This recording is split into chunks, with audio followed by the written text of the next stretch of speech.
अभी कुछ दिन पहले आपने जावेद अख्तर और मुफ्ती शमाइल नदवी के दरमियान डॉस गॉड एग्जिस्ट के उन्वान से एक डिबेट को सुना होगा। उस डिबेट के अंदर मुफ्ती साहब की तरफ से एक आर्ग्यूमेंट रेज किया गया जिसमें कहा गया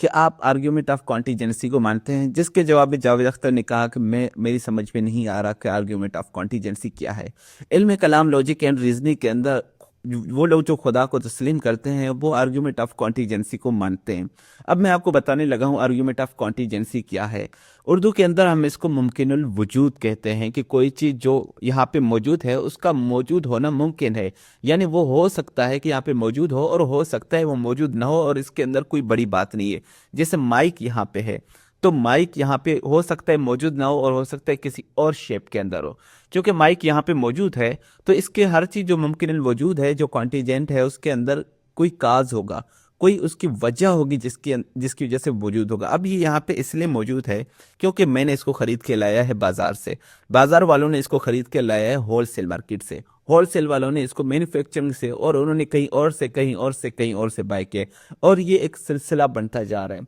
जब हमें अंदाज़ा नहीं होगा कि इसकी जो बुनियादी इकाई है, बुनियादी माहियत है, वो कहाँ से क्रिएट की गई है, कहाँ से लाई गई है, तो हमें इसकी असलियत का अंदाज़ा नहीं होगा कि ये है क्या चीज़ और ये किस चीज़ पर डिपेंड करता है। इसीलिए दुनिया के अंदर जितनी भी चीज़ें हैं, चाहे वो कायनात हो या कायनात के अंदर सारी चीज़ें जो ज़मान और मकान के अंदर मौजूद है, खुद ज़मान और मकान भी कॉन्टीजेंट है, ये तमाम चीज़ें किसी बैरूनी किसी काज के मोहताज हैं और उसकी वजह से यहाँ पे एग्जिस्ट कर रहे हैं।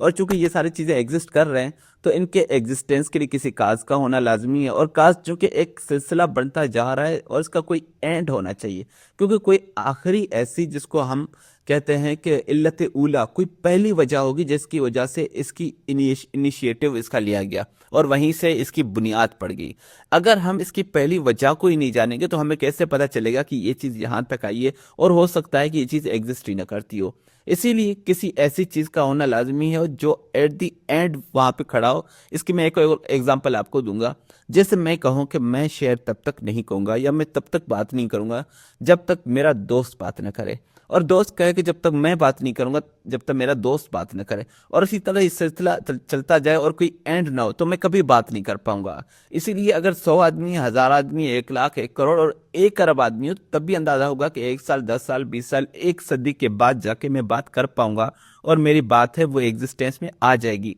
लेकिन अगर इसका कोई सिलसिला ना हो तो ये चलता जाएगा, ता कयामत चलता जाएगा और कभी ख़त्म नहीं होगा और मैं कभी बात नहीं कर पाऊंगा। इसी तरीके से अगर काज का हम इल्लत ऊला जो फर्स्ट काज है उस तक नहीं पहुंचे तो हम कभी भी इस माइक तक नहीं पहुंच सकते। तो हमारे जो तसव्वुर खुदा है उसके अंदर लॉजिक एंड रीजनिंग के अंदर